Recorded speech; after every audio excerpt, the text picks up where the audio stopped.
போகிறேன்.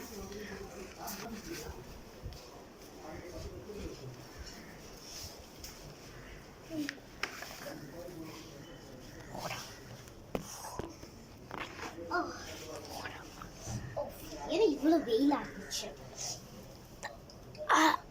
Hello ma'am, இங்கே sorry ma'am, இங்கே ரொம்ப வேர்க்கும், இருங்க உங்களுக்கு ஃபேன் வீசி விட்றேன்.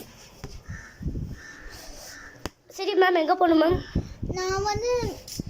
நான் இங்கே வந்து டெய்லி கஸ்டமர். இங்கே டிரைவருக்கு தான் தெரியும். ஓகே, எங்கள் வீட்டுக்கு போகணும் மேம். ஓகே, டிரைவர் உங்கள் ரெகுலர் கஸ்டமர் உங்களுக்கு வீட்டுக்கு எடுத்து போக சொல்கிறாங்க.